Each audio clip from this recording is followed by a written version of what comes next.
निगृहीतानि सर्वशः इंद्रियाणीन्द्रियार्थेभ्यः तस्य प्रज्ञा प्रतिष्ठिता तस्य प्रज्ञा प्रतिष्ठिता।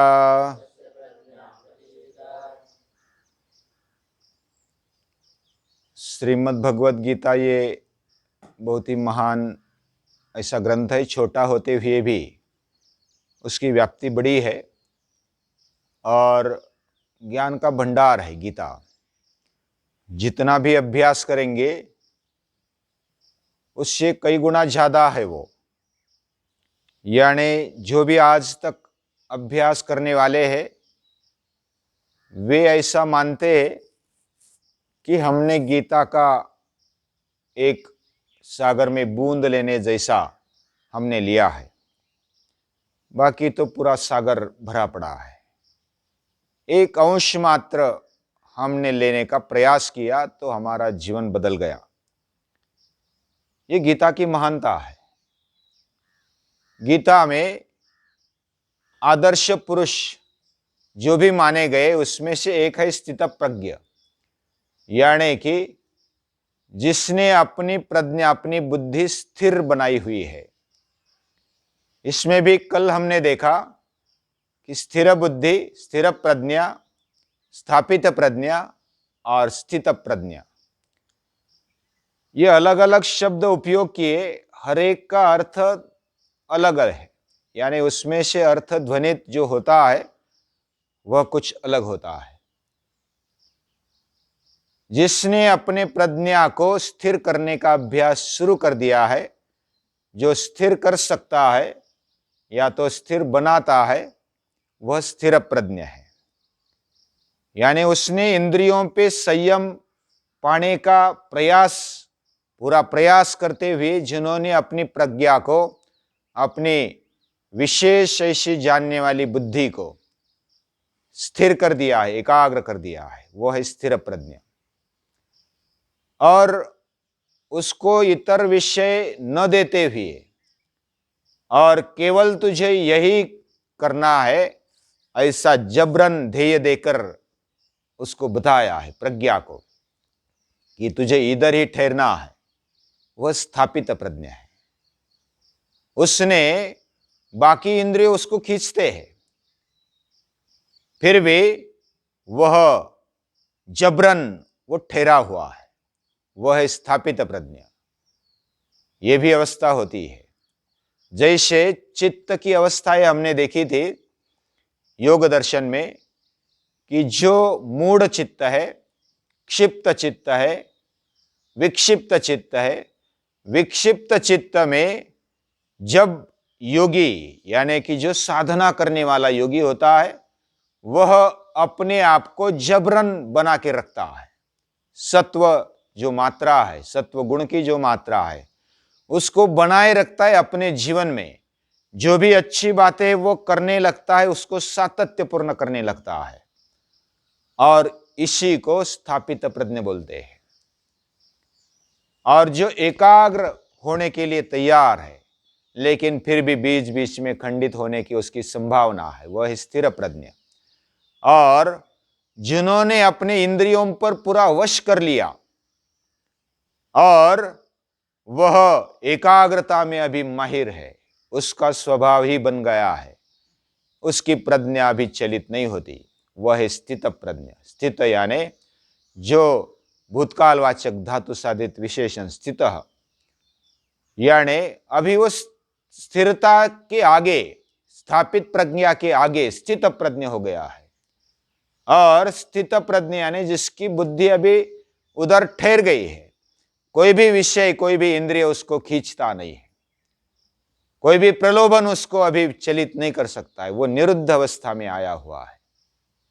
और ऐसी अवस्था में आया हुआ वह स्थित प्रज्ञ है।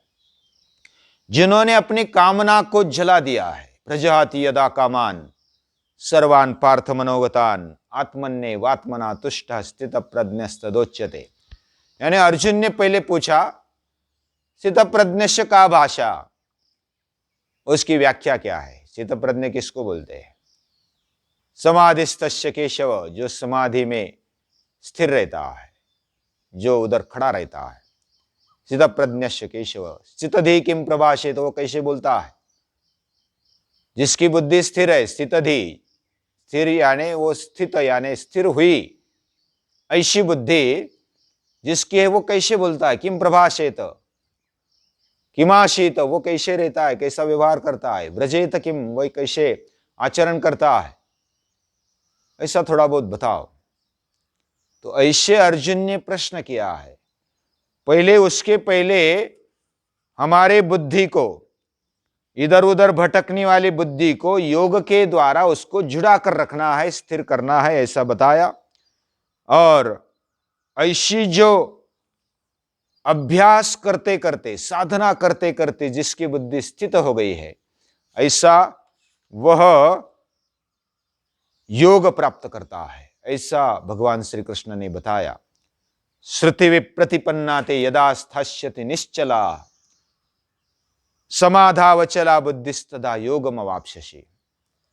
समाधि की साधना के द्वारा वह अचल बुद्धि जिसने प्राप्त कर दी, जो निश्चल है, जो अचल है, ऐसी बुद्धि को प्राप्त करने वाले ही योग को प्राप्त करते हैं। तदा योगम अवाप्स्यसि, तभी योग प्राप्त होता है। उसके लिए अभ्यास की, साधना की आवश्यकता होती है। तो वो कैसा रहता है, कैसे व्यवहार करता है, कैसा आचरण करता है, कैसे बोलता है, उसकी व्याख्या क्या है, ये सब प्रश्न अर्जुन ने पूछे। तो अर्जुन के उत्तर में भगवान कहते, जिसने कामना जला दी,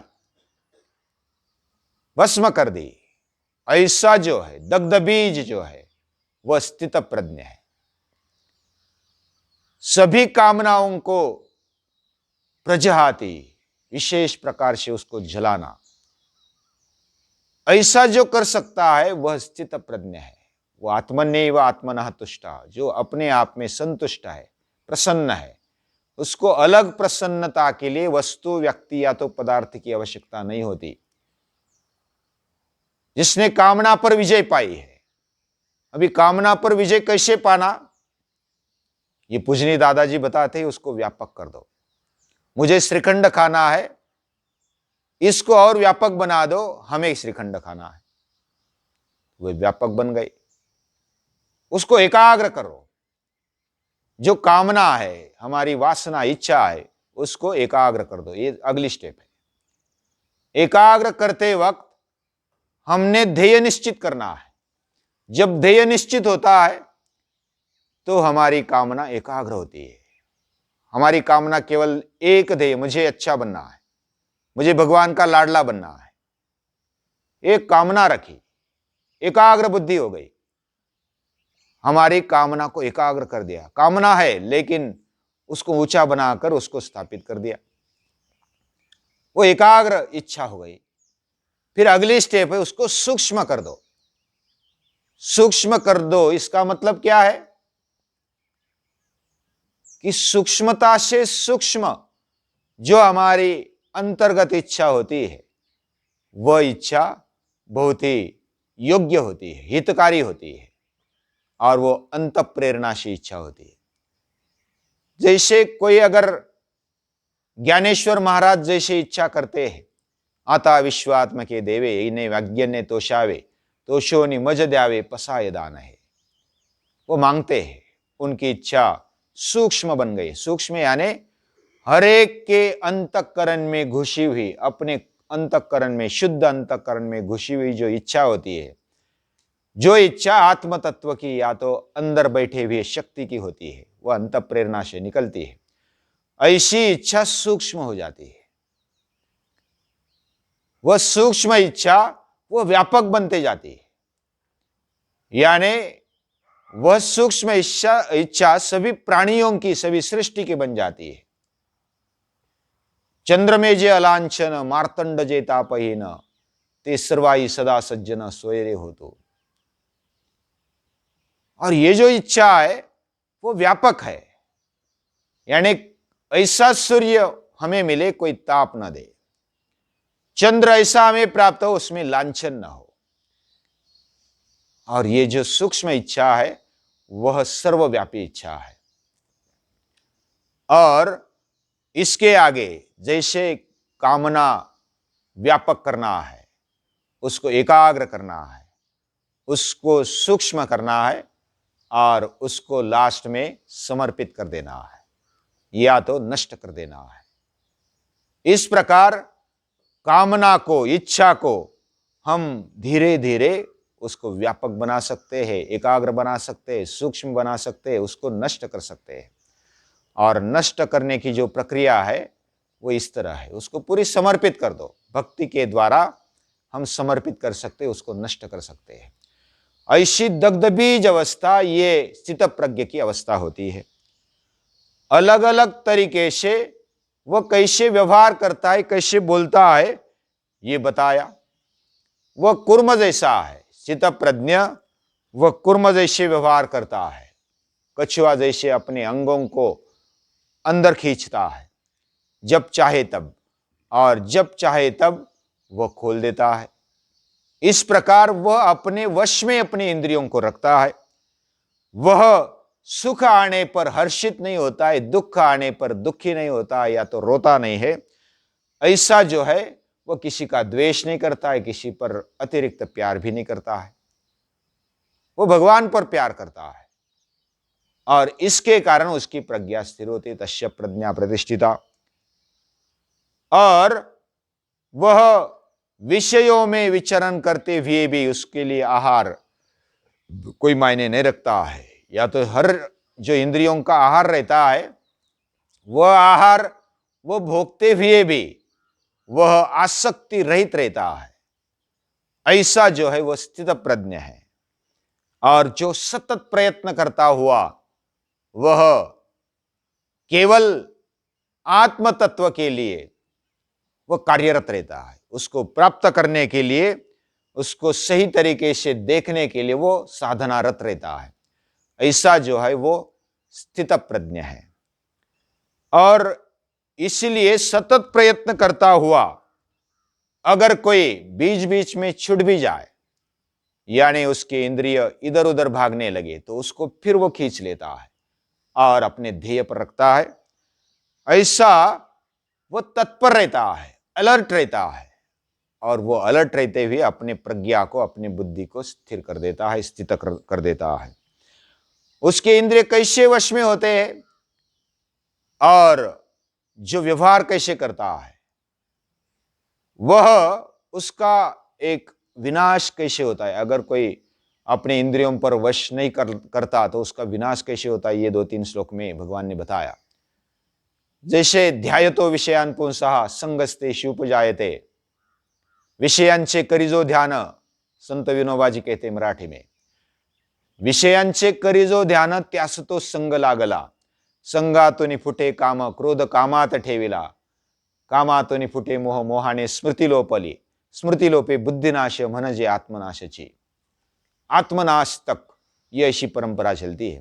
पहले विषय का संग हो जाता है, उसकी चाहत लगने लगती है, मैं थोड़ा ये कर लूं, तो पहले विषय का संग लग गया, उसकी इच्छा हो गई कि मैं थोड़ी जलेबी खा लो, थोड़ा सो लो, थोड़ा मौज मजा कर लो, थोड़ी दारू पी लो, ऐसा पहले लगने लगता है।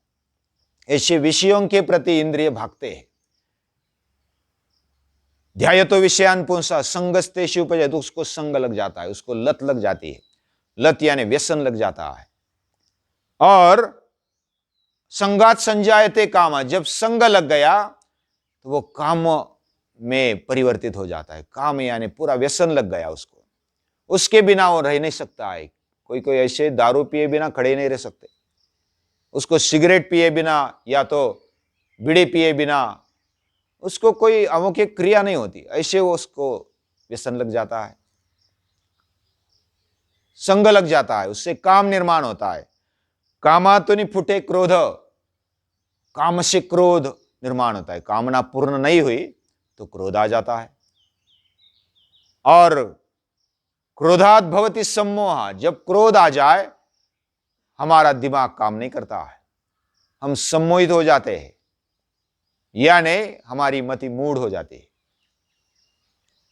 और वो काम करना लगभग कम कर देती है, बंद कर देती है। सम्मोहात स्मृति विभ्रमा, मैं कौन हूं इसका भान वो भूल जाता है। उसकी स्मृति नष्ट हो जाती है, और एक बार स्मृति नष्ट हो गई, भ्रमित हो गई, तो स्मृति भ्रंशात बुद्धिनाशा, बुद्धिनाश हो जाता है, उसकी बुद्धि बिल्कुल काम नहीं करती। और बुद्धिनाश यानी आत्मनाश है। बुद्धिनाशात प्रणश्यति, उसका विनाश हो जाता है। इसलिए इन राग द्वेष आदि विकारों को इंद्रियों के द्वारा जो सेवन किए जाते हैं उस पर कंट्रोल पालो और प्रसन्नता पालो अपने जीवन में। जो अपने जीवन में इंद्रियों पर कंट्रोल पा लेता है, विकारों पर विजय पा लेता है, ऐसा व्यक्ति, ऐसा साधक, ऐसा योगी, वह प्रसन्न रहता है। प्रसादे सर्व दुखानाम, जो अपने आप में वश रहता है, आत्मवश उसको बोलते हैं। आत्मविजयी होना चाहिए। खुद पर जो विजय प्राप्त कर लेता है वो दुनिया पर विजय प्राप्त कर लेता है। हमें दुनिया पर विजय पानी है, लेकिन हमें भोग में रहना है, ऐसा शक्य नहीं है।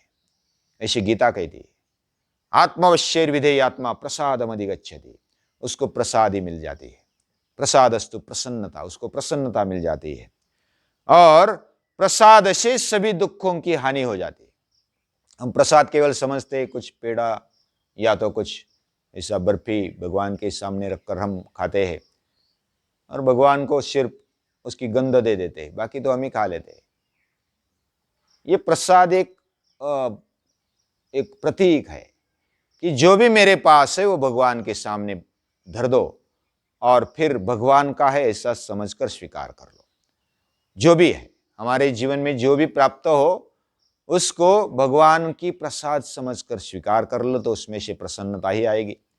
और ऐसा प्रसन्न चित्त वह चित्त प्रज्ञ बनने के लिए तैयार हो जाता है। और जो बुद्धि का ऐसा जोड़ भगवान के साथ नहीं करता है, नास्ति बुद्धिरयुक्तस्य न चायुक्तस्य भावना, जिसकी बुद्धि ऊंची भावना से जुड़ी नहीं होती, जो बुद्धि आत्म तत्व के साथ नहीं धरता है, और जिसकी बुद्धि भावना ऊंची भावनाओं के साथ नहीं जुड़ी है, और ऐसी भावना अगर उसके पास नहीं है, तो वो अशांति प्राप्त करता है। और अशांत होने पर वो कैसे सुख प्राप्त कर सकता है? यानी अशांतस्य कुतः सुखम, जो अशांत है उसको सुख नहीं है। और आज वही प्रॉब्लम है, सभी और अशांति है, लेकिन बुद्धि चलाना नहीं है। बुद्धि को स्थिर नहीं करना है, स्थापित नहीं करना है, स्थित नहीं करना है। अपने इंद्रियों पर जैसे चाहे वैसे उसको भाग देना है, या तो भगाने के लिए प्रेरित कर देना है। तो कैसे बुद्धि स्थिर होगी? वो प्रयास भी नहीं करते तो उसका रास्ता ही नामुमकिन है। और इसलिए इंद्रिय जिधर भागते, इंद्रियों के साथ मन भागता है, इसलिए मन और इंद्रियों के साथ उस पर कंट्रोल पाना, ऐसा अगर वो नहीं कर सकता है, तो जैसे तूफान में जब हुडी या तो नाव जो होती है वो जैसे इधर उधर भटकती है, वैसी उसकी अवस्था हो जाती है। इस संसार में जो इंद्रियों पर कंट्रोल नहीं करता है, तूफान में जैसे नाव इधर उधर भटक जाती है, उसके वैसा उसका जीवन इधर उधर भटकने लगता है, वो अपने कंट्रोल में नहीं रहता। इस तरह अभ्यास करते हुए, तस्माद यस्य महाबाहो, हे महाबाहो, हे शूरवीर, हे बड़े बाहु वाले, इंद्रियाणि निगृहीतानि सर्वशः, यानी इंद्रियाण इंद्रियार्थेभ्यः, सभी ओर से इंद्रियों को क्या करो? निगृहीतानि, उसको संयमित कर लो। और जो ऐसा करेगा तो उसकी प्रज्ञा स्थिर होती है, स्थित होती है। और ऐसा जो जागने वाला है उसको जो अंतिम स्थिति प्राप्त हो जाती है, विहाय कामान यस सर्वान् पुमांश्चरति निस्पृहः निर्ममो निरहंकार सशांति मधिगच्छति, उसको ही शांति मिलती है, वह स्थिर हो जाता है, उसको सुख मिलता है, और उसको ब्राह्मी स्थिति प्राप्त होती है। ऐसा जो है ब्राह्मी स्थिति का प्राप्त होने का मतलब, ऐसा ब्राह्मी स्थिति पार्थ नैनाम प्राप्य विमुह्यति, जिसको प्राप्त करने पर वो कभी चलित नहीं होता है। स्थित्वा श्यामंत काले भी ब्रह्म निर्वाण मृच्छति, वो अंत काल में ब्रह्म निर्वाण प्राप्त कर लेता है।